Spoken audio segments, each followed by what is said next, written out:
Good morning, everyone. It's Tamika here from Greater Bendigo Snake Control. I just wanted to jump on and give you guys a bit of an update on what's been happening around Bendigo snake-wise and what to expect today in particular.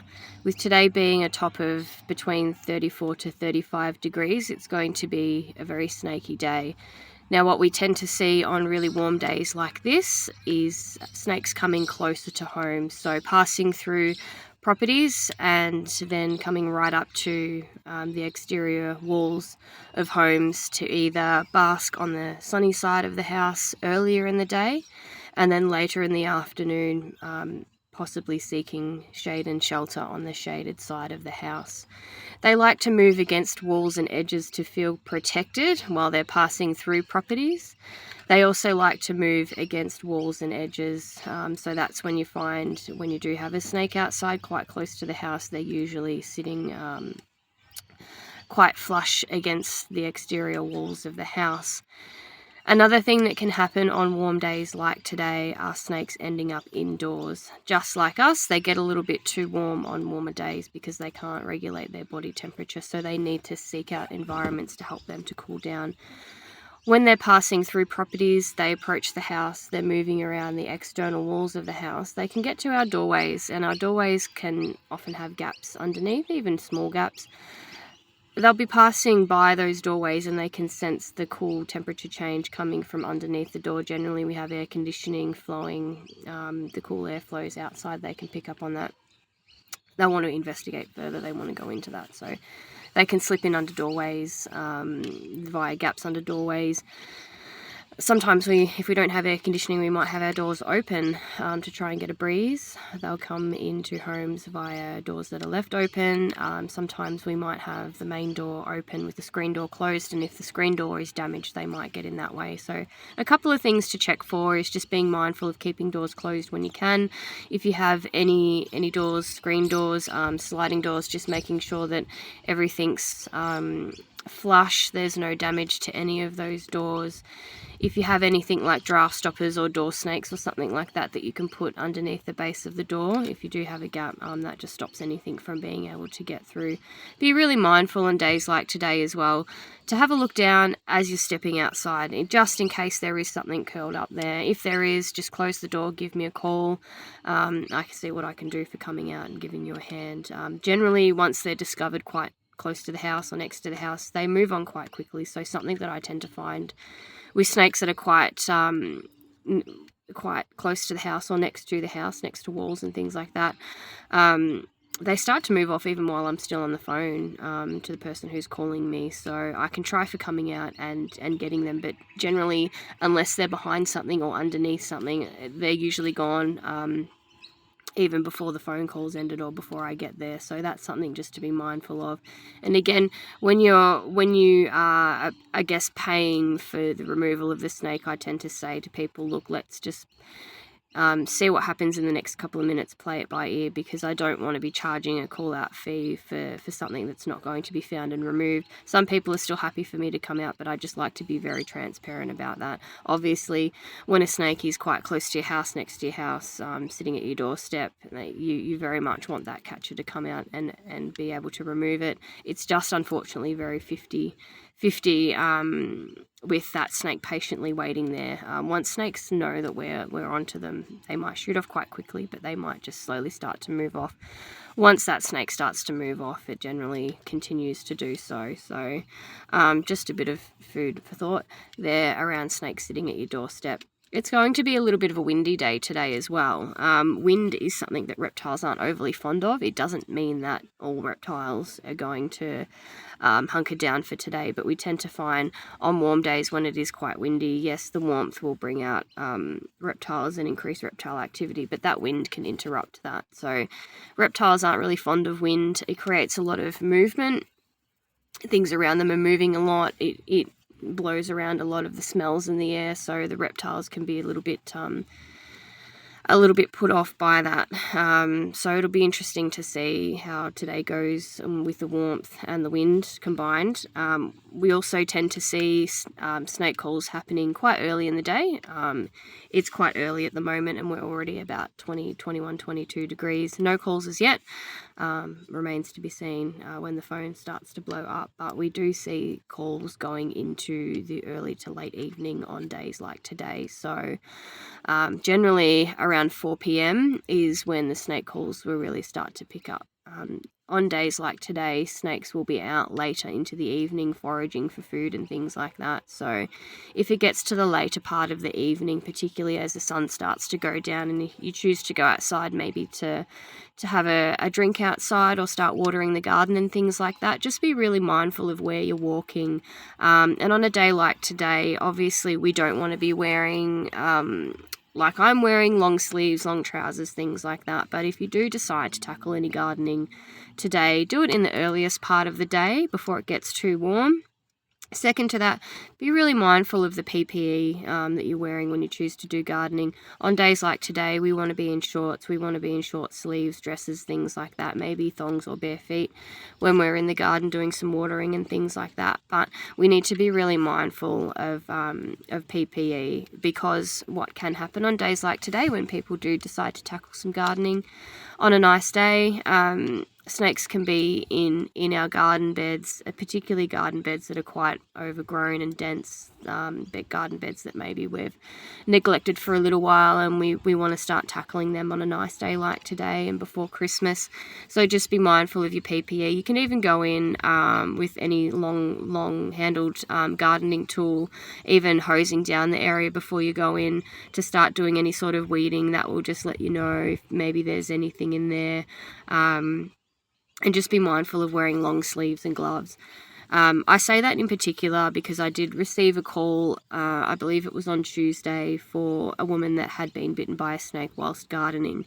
Now, they did everything correctly, so they saw the snake. The snake unfortunately did bite them. They were lucky that they had their daughters with them at the time, who were both student nurses, so they knew everything to do right away, and they called me for some assistance with the snake, and I was able to just go over with them the snake bite procedures, which they followed perfectly, and they were on the phone also to paramedics at the time, waiting for them to arrive. So if any bite does occur, it's really important just to do your first aid first and foremost. So which basically is just moving away from the snake, sitting down, laying down, applying your first aid bandage. You may have to do it yourself. You may have someone with you. If you've got someone with you, they can tackle all that for you. And whilst that's happening, you can have 000 on the phone, on speakerphone, to just monitor the situation, walk you through the process, keep you nice and calm. We're really lucky in Australia. We have the best first aid in the world when it comes to snake bites in particular, and our response times are of a very high standard, that of a heart attack. So you'll usually have an ambulance, at least in Bendigo, at your house 5-10 minutes, which is really awesome. And I hope they're doing okay. I don't have an update on the situation, but yeah, I really hope that they're doing okay in that situation. So today I just wanted to jump on to, just go over a couple of things, go over what's happening today, and just reiterate that snake safety message. Myself, my availability this week has been ultra crazy for me. I do apologise for anyone that I haven't been able to get out to. It's all happening at once. I'm having to wrap up my day job before Christmas, making sure I get all my chores at work completed. I'm the only one at my day job that does my role, so the pressure's on, and I really need to prioritise that. Second to that, I'm going away this week, so on Saturday I'll be leaving to go away on holidays and for a wedding, and I will be back in Bendigo on the 14th.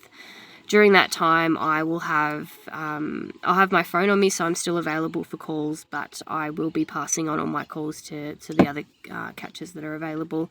I'm touching base with my snake catching mates just to see if I can also get anyone in Bendigo to help out, because I think unfortunately it's going to be a busy week in Bendigo over the next few days. I've been sick as well. I think everyone's sick at the moment, and I've not really had much downtime. So I'm still feeling quite poorly, unfortunately. So I just need to be really mindful of myself and feeling up to working with snakes in particular situations. So for me, at the moment, giving my workload and how I'm feeling, I'm mostly prioritizing things like snakes at businesses, particularly snakes indoors. And snakes getting inside homes. That's really the number one priority. I've always said anything that's outside will move on.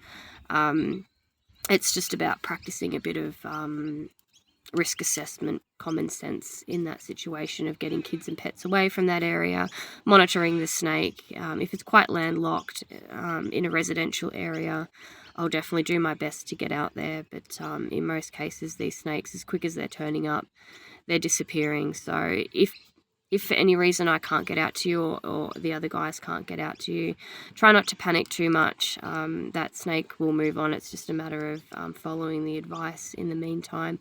And in over 90% of cases, you never see that snake again, which is awesome. Only the lucky 10% might have that snake show up again at a later date. But given where we are in Bendigo, we're always within a distance of a snake or several snakes, and those snakes very much like to live and be minding their own business in the local wildlife corridors and habitats and bushlands and creek lines and things. So I think that pretty much wraps it up for me as far as an update goes. Now, I'm not feeling 100%, but I'm still going ahead with my snake safety and information table this evening at Bunnings in Epsom. So I'll be there from 4:30 till 7. Feel free to come along. I'll have my tiger snake with me on display. I'll have some information and some examples of first aid and first aid kits on my table. So please feel free to drop by and have a chat. I might have a couple of lizards with me on the day. Handling might be a little bit restricted just due to the temperature, so we need to be mindful of making sure that the animals are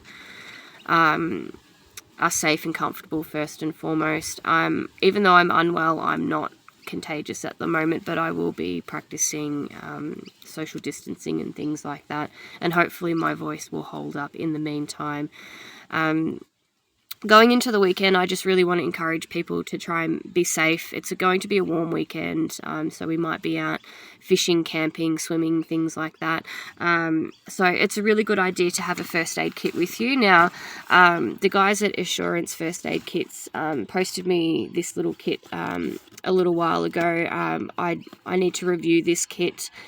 So keep an eye out on their page and my socials for a bit of a review and some photos and cool little things that we're doing with this kit. I take this kit everywhere with me now. It's on my passenger seat at all times. So be sure to check out Assurance First Aid Kits. They're great little kits. It's really important to get into the habit of keeping a kit on you, whether it's in the car or at home, or even if you're tackling some gardening, if you've got your phone on a table nearby with maybe a cold drink or something like that, it doesn't hurt even just to get into the habit of having your kit there or a little bandage. They're all good habits to create. I know we probably get a bit complacent when it comes to thinking about things like that, but if we can make it an everyday thing in Australia to be really mindful of first aid, especially snake bite first aid, it would be awesome. Alright guys, I'm going to sign off for now. I'll try and keep you updated on my Facebook page as much as possible. This has been a bit of a lengthy video, a bit to talk about, but yeah, stay cool, stay hydrated, stay safe, stay snake safe, and if you see a snake, just back away, let the snake do its thing. It will move off, but if it ends up in a bit of a tricky space, or if you need to call me for some advice, please feel free to do that. If I don't get to my phone right away, I'll try and respond with a call or a text. If you don't get through to me, definitely shoot through a text, particularly if it's something urgent. I'll just be a bit busy here, there and everywhere today in particular and over the next few days. So yeah, have a good weekend everyone, and I hope to see you at Bunnings this evening from 4:30 till 7.